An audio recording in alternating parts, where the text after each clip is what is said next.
Hello. Hi, everyone. Welcome to the Reboot, the revival of the Harvesting Justice podcast brought to you by Pro-Life San Francisco. Welcome. Welcome, Robert. Welcome, Melanie. Thank you. So we're going to start off with just introducing ourselves and then telling you a little bit about who is Pro-Life San Francisco. So to start off, my name is Melanie Salazar.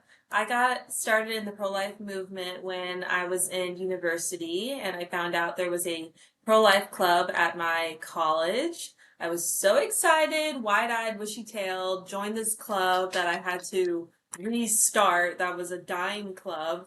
And from that point on, I was launched into the pro-life movement. I started testifying, lobbying, advocating for pro-life legislation, advocating for people to vote pro-life first, to vote for pro-life candidates, to advance pro-life laws. Got to do international pro-life work. I also was a trained sidewalk counselor, activist, did that for about 3 years consistently going out to the sidewalk of the headquarters of Planned Parenthood South Texas. I'm a Texan girl, by heart, by blood. Remember the Alamo, go Spurs go, yeehaw. I knew you should say that. But now I've left my heart in San Francisco because after Roe versus Wade was reversed, was overturned by Dobbs and Jackson, and abortion became illegal in my home state, my home country, as I like to joke, Texas, I became very convicted that I needed to be somewhere where babies were still being legally killed. Of course, there's still pro-life work to do in places like Texas, but I just felt like with my talents and strengths, I was needed somewhere like California. So I began praying where was I to go next, and then I got a call that Pro-Life San Francisco needed a new executive director, and I've been with Pro-Life SF since September of 23. Yeah, 2023. Time flies so fast, sometimes it's hard to recollect when exactly when in time things happened. I'm a mom. I'm a wife. I have my son here with us on the sidelines, Jose Tomas. He's almost 9 months old now, outside the womb. That's crazy. And I'm sure as time goes on, I can talk more about my son, and that's a little bit about me as a pro-life activist and as a person. Robert, who are you? The man, the myth, the legend. And how did you get involved in the pro-life movement? Well, I'm just a chill guy. That's gonna be super dated in just another couple months. I am a native-born San Franciscan. I've lived here almost my whole life. Unfortunately, it's a story for many people of my age and income bracket. We're priced out. Things are way too expensive rent-wise, Dang but techies. I still live my life here in the city. I commute to work on this cause as often as I can to live my life, and then just scoot down to San Mateo County to sleep and eat. So that's my life. But growing up in San Francisco for the first 28 years of my life, it's just been fantastic. I love my city.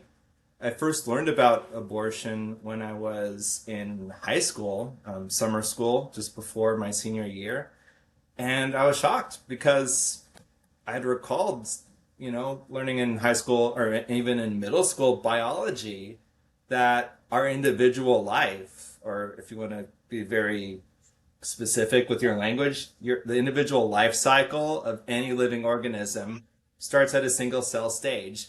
And that fascinated me because, you learn about microbiological creatures like plankton. And it's like, wow, at some point in my life, I was like a plankton. It's like kind of funky like that.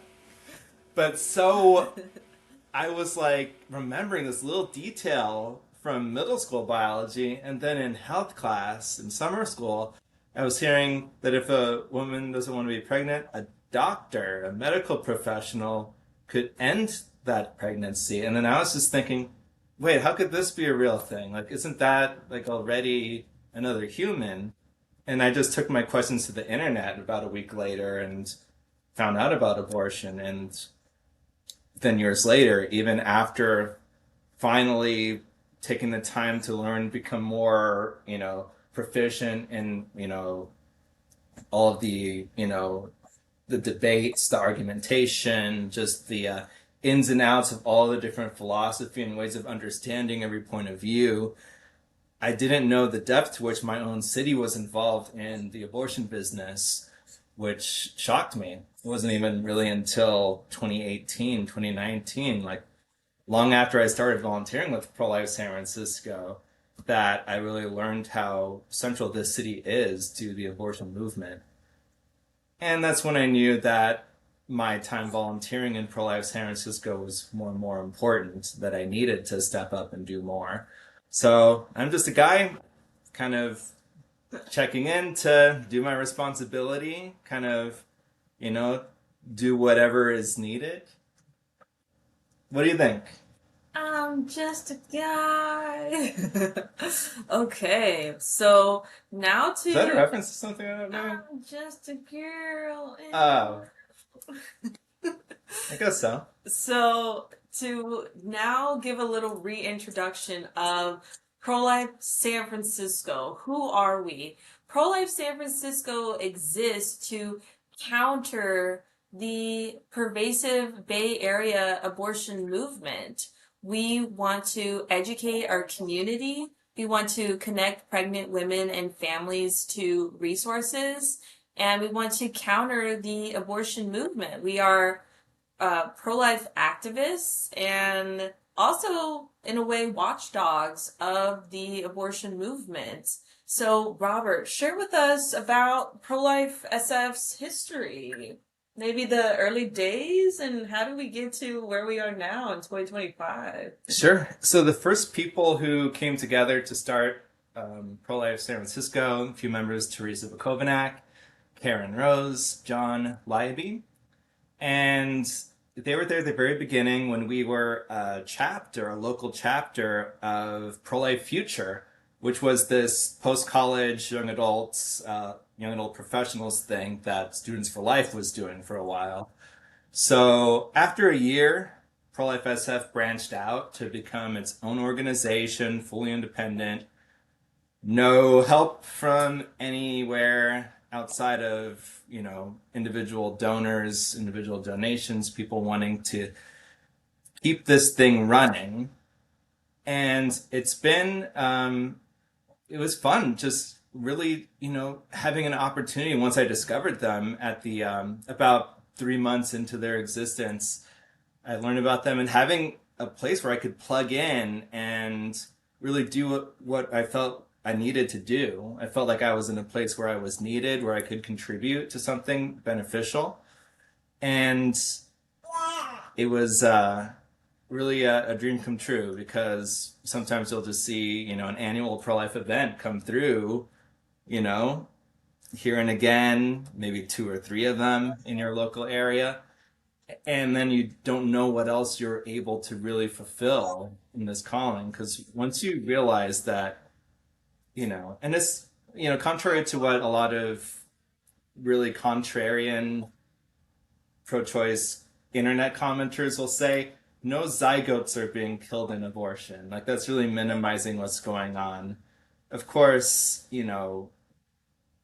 might not really necessarily have any, might not have any emotional feelings towards a picture of a blastocyst either. But, I don't think like technically any abortions are happening at that stage either. But even, a 4-week embryo, seeing a photo of them, they of course don't, they look more like a shrimp than a human. Of course, scientific insight would prove that's not a shrimp, that is a human. You could tell from their DNA. And at a glance, yeah, that's, that doesn't feel like it's one of us.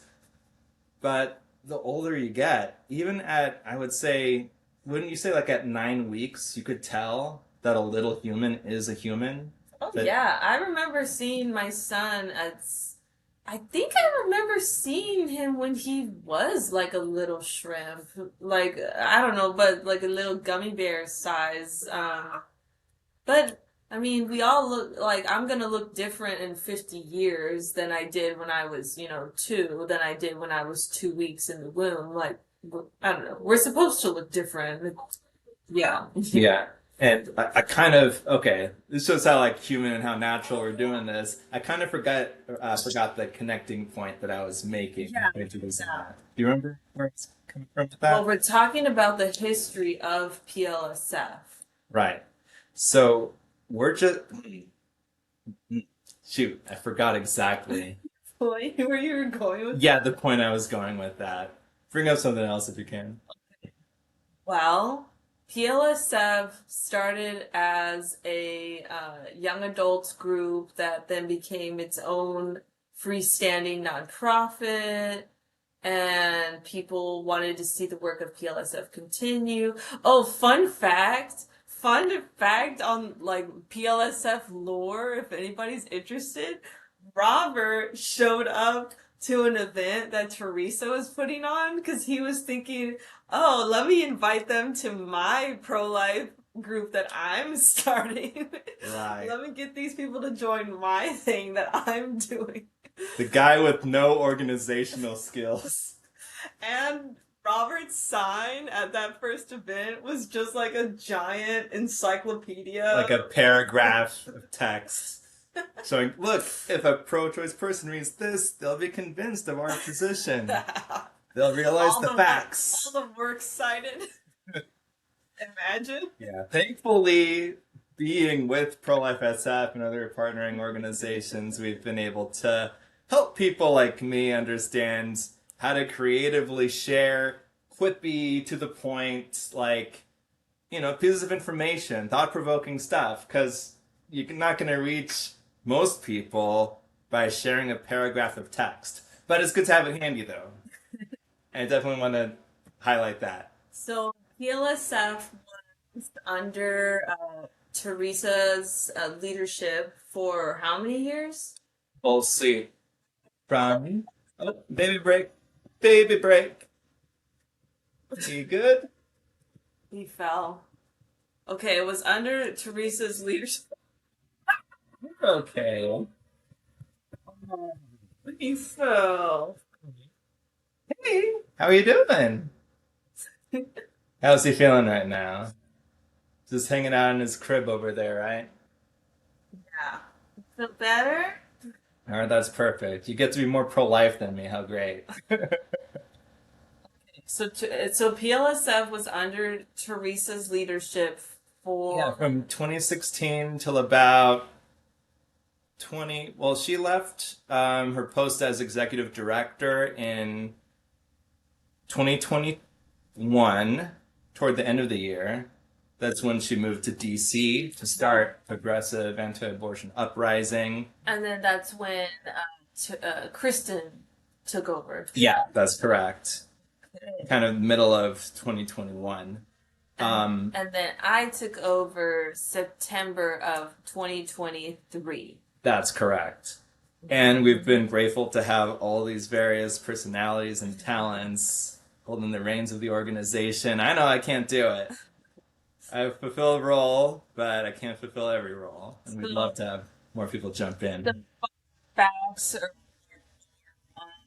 pro-life and stuff is that the previous two executive directors were both atheists and vegan and progressive at the time, at least, and now I'm Catholic, and First one. my heart is vegan, I like to say. But when I found out I was pregnant, I started incorporating like dairy and fish back into my diet. I know, wah wah.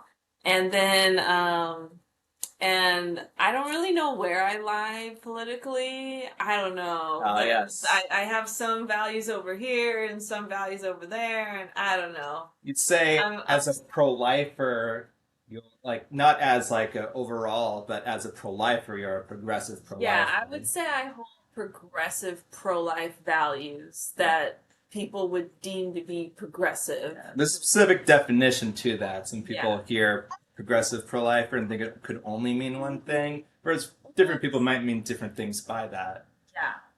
Yeah, I don't know what I believe about anything. I am unmoored, untethered. All I know that I'm confident on is the certainty of the pro-life stance. That it's not a religious doctrine I'm trying to impose upon everybody. It's just applying the value of human rights and justice to everybody without exclusions, without any exceptions.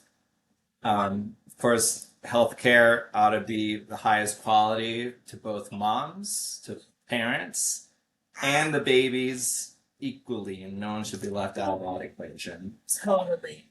So, uh, if you haven't already listened to the pilot episode, the original episode 1 of Harvesting Justice, definitely encourage you to watch that episode, listen to that episode, because there's so many golden nuggets in there that explain what is fetal organ harvesting, what's happening, what are the procedures that we're talking about, what is the malpractice that we believe is happening, and what we want to get into in this podcast eventually is what can we do about it. So, but before we get into that, Robert, can you give us a history on pro-life SF and fetal organ harvesting? How did we come about discovering this? What has PLSF been doing about it? Tell us. Yeah, Tell the people. there are a lot of bewildering things on this planet, and want to put this like right up front. We are both like at heart fact checkers. We don't put out information that we're not confident about, and we don't jump the gun either. We're not overconfident. So, and of course, you don't have to trust us when we're saying this. This is just us kind of putting our hearts out there that this is how we believe we approach things. And when we present information to you, we give you the chance to evaluate it and go forward, as, how do you describe, like, with your own evaluation of like weighing our claims and the data, and then going from there, letting you be responsible with how you continue on from that point. So back in 2015, we started hearing some news. Like this is both something like way back when you were in your student group in college, Yeah. right? And then what was I doing at the time? I was working in Fisherman's Wharf. More lore. More lore. Robert worked at the aquarium. And I met Teresa a year after this story, near the Pier 27, I think Pier 27 cruise ship docks. Yeah, that was a fun time. Really interesting that, chance meetings or, can lead to so much that you don't really even expect to happen, But yeah, just certain moments can turn your whole life. And one of them was, for both of us, I would imagine, seeing the videos in 2015 that were kind of being blasted all over the internet that covered the topic of fetal remains being dissected for specimens. And I can leave it at that. There's much more that the videos went into. But this is something that scientific institutions publish about openly, that abortion businesses have talked about being involved in. This is something that's not a secret or a hidden secret. It's just not something that's frequently published about, or at least wasn't frequently published about up until that time, for our generation at least. So we're both millennials. You're kind of a zillennial, right? Yeah, Gen Zillennial. There you go. And so 2015, this was my first time ever hearing about, scientists, you know, having this ongoing source of organs for their scientific experiments from abortion centers. And that just bewildered me. It sounded like science fiction. And there are all kinds of rules and regulations that people, organizations are supposed to abide by, but the practice itself at base is legal and supported by the government, subsidized by the government. People at university laboratories are getting paychecks to work on these experiments that are essentially demanding demanding stock from these abortion centers. What was your first reaction when you saw and heard about this topic generally? Oh my gosh, I remember when you were first showing me some of the documents that were given through the public records request that showed like we harvested X amount of livers or X amount of eyes or something. I remember going over something that said like we harvested a baby girl's clitoris, which is a part of a female genitalia, and I just remember being so shocked. Like, what does anyone want with a little girl's genitalia? A little baby girl. Like, I just remember being so disgusted by that. It sounds so dystopian, right? It sounds like that can't possibly be happening. These kids are making stuff up. Yeah, like anyone who's saying anything like this at all have to be making it up because that's such a terrible idea.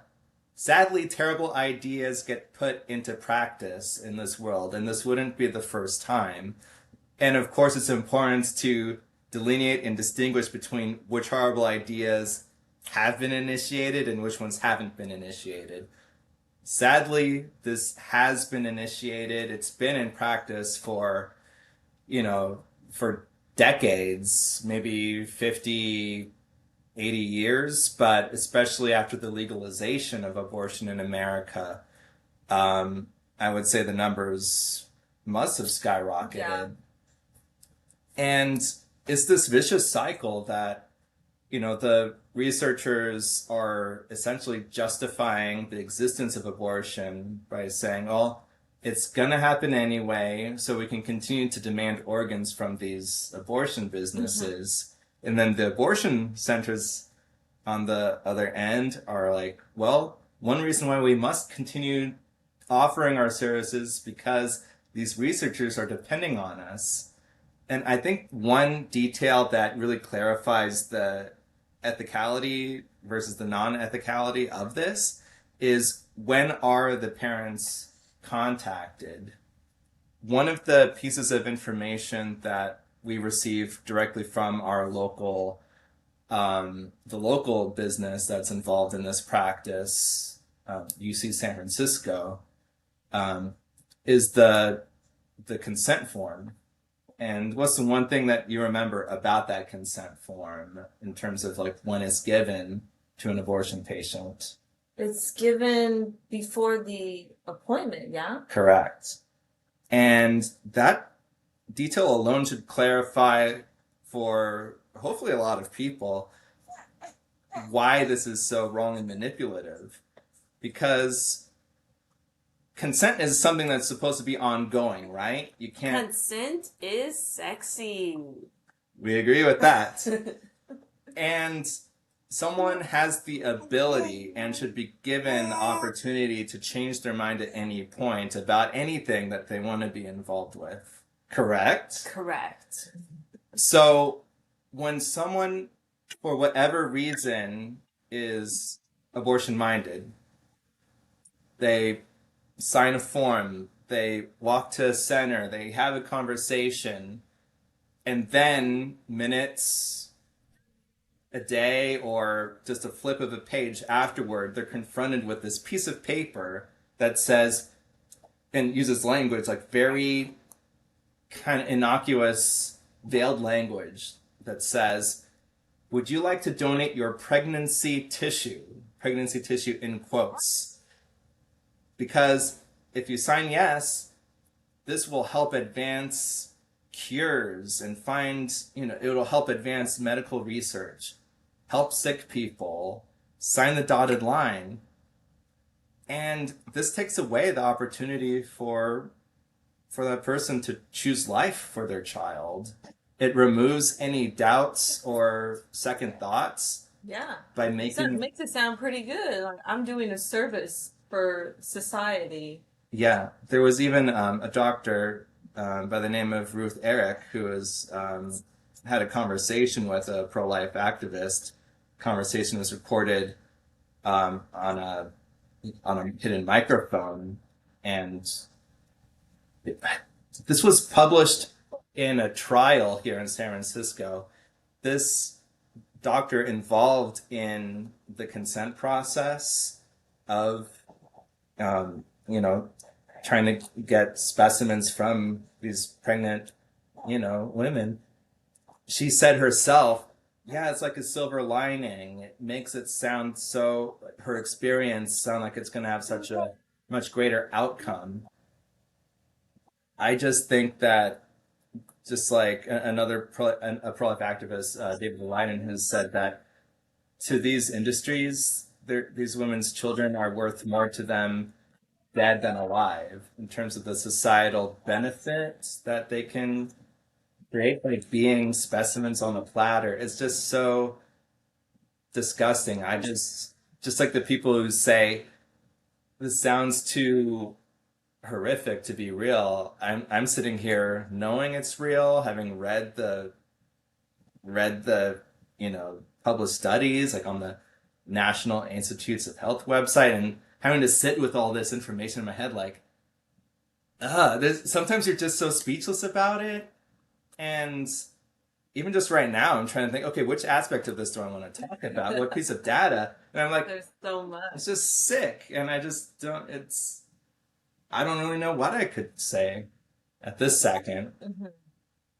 So PLSF has done public comment to the UC Regents. Yep, the leaders of the University of California. And PLSF has done that multiple times with our friends from the group Survivors to try to get a meeting with Sam Hawgood, who at the time was the head of the Board of Regents, correct? Not anymore. Actually, John Perez is the longstanding president of the Board of Regents when we were delivering public comments. Hawgood is the top guy at UCSF specifically. Yeah. He's always there at the Regents meetings. So I know there were efforts made to hopefully get a meeting with Sam Hawgood. And what other efforts has PLSF and our friends have done to fight the fetal organ harvesting? We have done a lot of public education. We've created multiple social media posts, websites, a repository of data for people to learn from, and try to teach the public about public records. So you might be familiar with the federal kind of national version of FOIA, Freedom of Information Act, how information regarding public entities, like anything that's government owned, that's us owned, that's collectively owned by we the people, we have a right to information about the inner workings of these institutions. So with UC San Francisco, which is a publicly run university by the state of California, a medical school and medical research institution, we can get records from UCSF directly, like a direct handoff, and with various rules and regulations, stipulations of what what they have a right to redact. That's always a consideration. Sometimes we get a page that's completely blacked out, or just lines of to and from and names blacked out. It's like, okay, we didn't want those, but cool, we got what we need most of the time, got what we're looking for. um, we've been able to publish the useful information on the internet so people have an opportunity to see for themselves the inner workings of the organization beyond what they publish directly to the internet themselves. We also share with the public how the record collection process works. Say you can contact this person and give them this uh, code number, this line of numbers, letters, so that they can verify like, is this public record real that Pro Life San Francisco published online? You can have UCSF contact you directly, and they'll say, "Oh yeah, that it's exactly the same document that we can give you. Like, it's not a fake document." So people don't have to trust us at any point in this, but we want you to see what we're putting out there. And where can people go to look at this information that you have compiled, that PLSF has put together?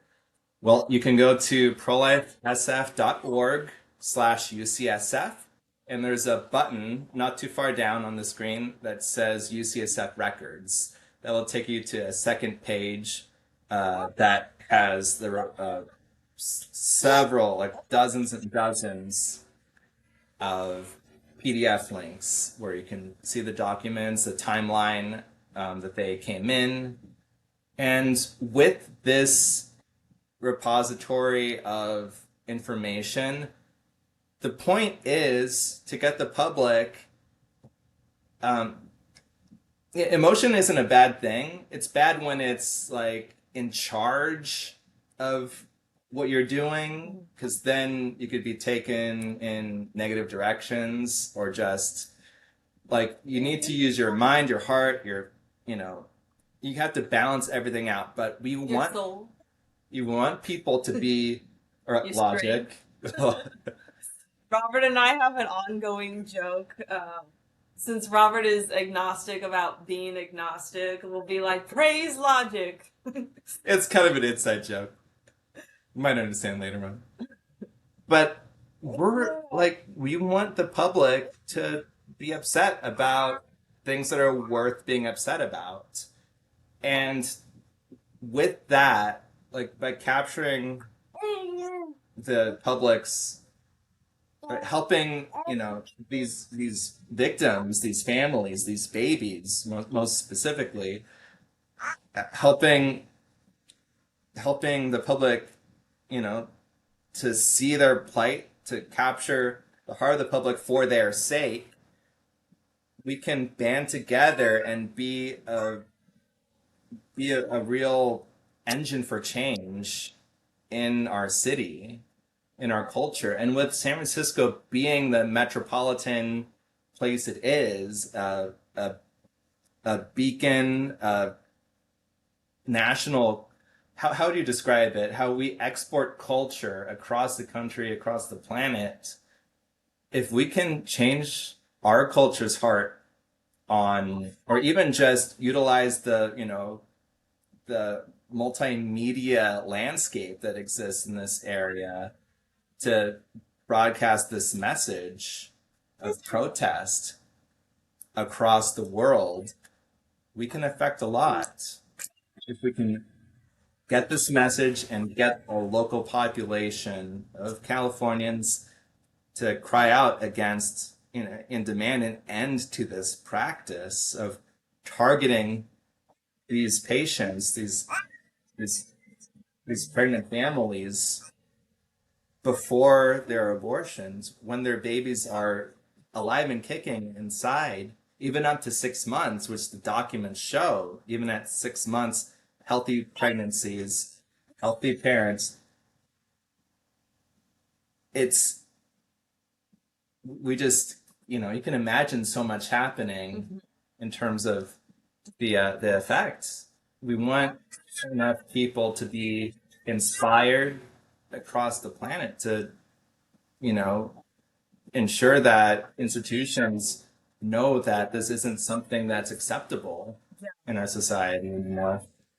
I think it's so important for Pro Life San Francisco to exist in the space that we have created for ourselves because I feel like we can be a beacon of light, a beacon of hope for other people, no matter where you are, to be inspired and empowered that if you can be pro-life in San Francisco, you could be pro-life anywhere.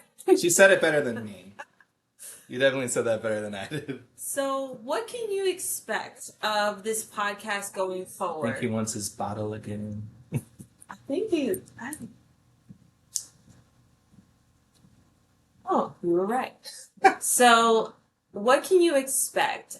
We hope that this will be an ongoing show, and as you can see, as you've heard from Robert, his brain is filled with so many more intricacies about this topic specifically that have yet to be shared to you, the people, that we want to share to you, the people. We want to hopefully bring on other guests and experts who have also fought in this movement against fetal organ harvesting, fetal organ trafficking. And we want to inspire you, the people, also. What's happening? The level. It's good. Oh, yeah? Yeah, I think it's Yeah, I fine. don't know how the strong works. To know not only one, what's happening, but two, what can you do about it? I think that's such a big thing, is what can be done, because it does feel like we are up against a Goliath, a giant monster, which is the abortion industrial complex. And I know for me personally, Set the word. yeah, for me personally, I'm the type of person that I'm like, okay, what's the call to action? What are my marching orders? Like, don't just tell me the problem, tell me what's the solution. So, Robert, what do you think can be done about UCSF? As we shared previously, Pro-Life SF and friends have done the public comments. We've done the FOIA public records requests. We've done the protests. We've done the things. And in your opinion, what can be done next? Well, okay, one thing I failed to bring up earlier was public outreach directly in front of UCSF hospitals. So, Yeah. multiple occasions, we have gone out with pamphlets, leaflets, either ones designed by ourselves or ones designed by our partner organization in this effort, Survivors. And make sure we can educate people from the community who are either patients, family of patients who are willing to take a flyer, willing to stop and have a conversation, or just pass by, take one, and read later. Ensure they have a chance to know what's happening in their local area. If anyone who takes a flyer is a staff member or a student who's getting trained at those UCSF hospitals, even better, because they have a chance to have a stronger voice regarding what happens inside their own institutions. Though I'd say that we all have, a part to play, whether you're a staff, student, alumni of UCSF, a community member, someone who just is a resident of the Bay Area, or if you live anywhere near a UC healthcare institution, research laboratory. This is something for, and of course, the fact that UCSF has a global footprint as well. Even their abortion initiative, the Bixby Center, has an international footprint. If you care about the expansive, just a more ethical frame to operate by in our public medical, systems, you should care about this. And yeah, what do you think?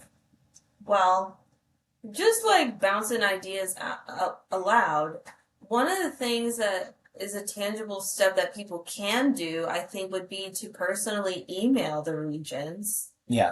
That you don't have to wait for public comment to do that. Yeah. You can personally email them And I think that's something we as Pro Life San Francisco can work on within our own website is a way to streamline, making it painfully easy for people to be able to contact the regents and say why you stand against fetal organ harvesting and demanding ethical research now. And also just bouncing ideas aloud. I feel like maybe at some point to like ramp it up, I'm just like thinking inspiration from the Justice for the Five campaign and the work that's been done to try to get like a congressional hearing with their killer Santangelo. I wonder if there can be something to get Congress involved to fight against fetal organ harvesting. Like what else? Like what is the next step? Like we can keep doing the public comments, we can keep doing Demanding a the meeting. the leafleting, we can keep emailing the regents, but it feels like it's just, going into an abyss that we are, banging gongs and clanging like chimes that it's not going anywhere, when the people in power are the ones who are enabling this, and anyways, that's just one idea. Yes, this it's interesting because when you're in the room at the meetings of the Board of Regents for the University of California, they say at the outset, this forum is for us to hear from you, the public. This is not an opportunity for back and forth discussion or responses from us. But there is an understanding that they would, if they cared enough about any topic that's brought up to them, that they would reach back out if contact information was given. And we've done that so many of the times since, I believe, September or November 2019. That's when we first started doing public comments at the Regents meetings. We were doing them pretty frequently every time they held a meeting, either over the phone or in person for at least 3 years. It was even during when COVID shut down the in-person meetings, we did them consistently over the phone.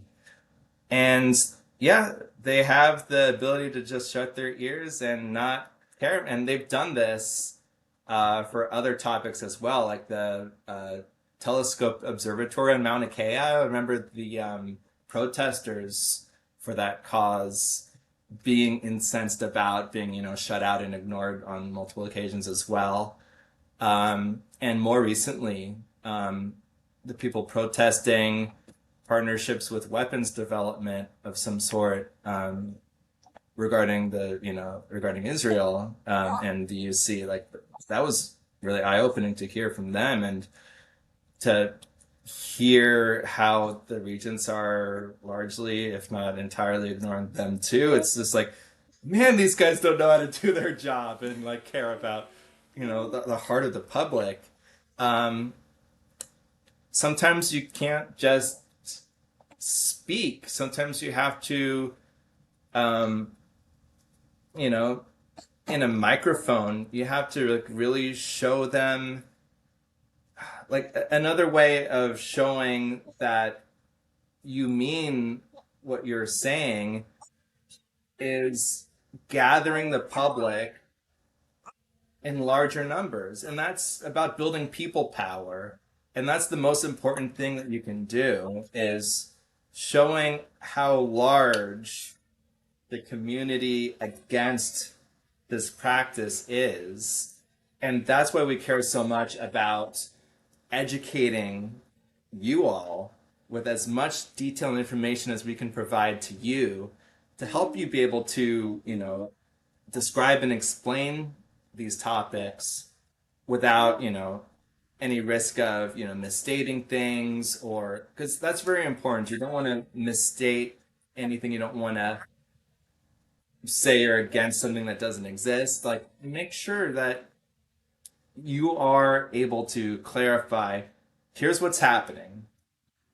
if they're concerned about additional things, like we have been for sure, here's something that we're worried about, and set this to a large audience so that we can all band together and show the regions we really have a reason for you to answer now. This can't go unanswered anymore because we're such a large group. And really set it as a weight on their heart that if they don't make any sort of response or a shift to any degree, that they are failing their role as a leader, as a, you know, it's everyone's responsibility to protect their community. I think that, if there's no kind of oath like people in elected office, like in government, have, recently, like with the inauguration, I guess that's a topic that's on people's mind, that you have to make an oath to defend the Constitution, and this is something that everyone kind of innately should feel, that we have a duty to protect each other. Everyone we live amongst in our communities, we don't want to let a risk of violence be launched against anybody. And these regents have that responsibility themselves in terms of what goes on under their roof. Whatever's happening in terms of who's being targeted for specimens, for experiments, like, this is something that they can shut down immediately if they want to. And we just have to grow in numbers to the point where it really weighs on their heart, the voices that they are hearing. We need to be constantly in their ear in larger and larger numbers, keep sharing this with more people, recruit, and help these regions just feel just so nicked that they can't stop without, responding to this and having debates internally, publicly even, so that we can see a change happen. I'm kind of OCD, so I'm also all over the place there. So that concludes this first episode, the reboot revival of the Harvesting Justice podcast. Again, if you haven't already, listen to the original episode 1, the original pilot, which goes over so much information. Check out prolifesf.org/UCSF to check out the documents that Pro-Life SF has uncovered ourselves. And if you want to get involved and join us in these efforts, please go to prolifesf.org. We need everyone, anyone, your mom, your neighbor, your cousin, your godfather, everyone, to come alongside and join us in these efforts. So thank y'all so much for tuning in. We hope you enjoyed, and this will not be the last time that you see us from the Harvesting Justice podcast, brought to you by Pro-Life San Francisco. Over and out. Thank you.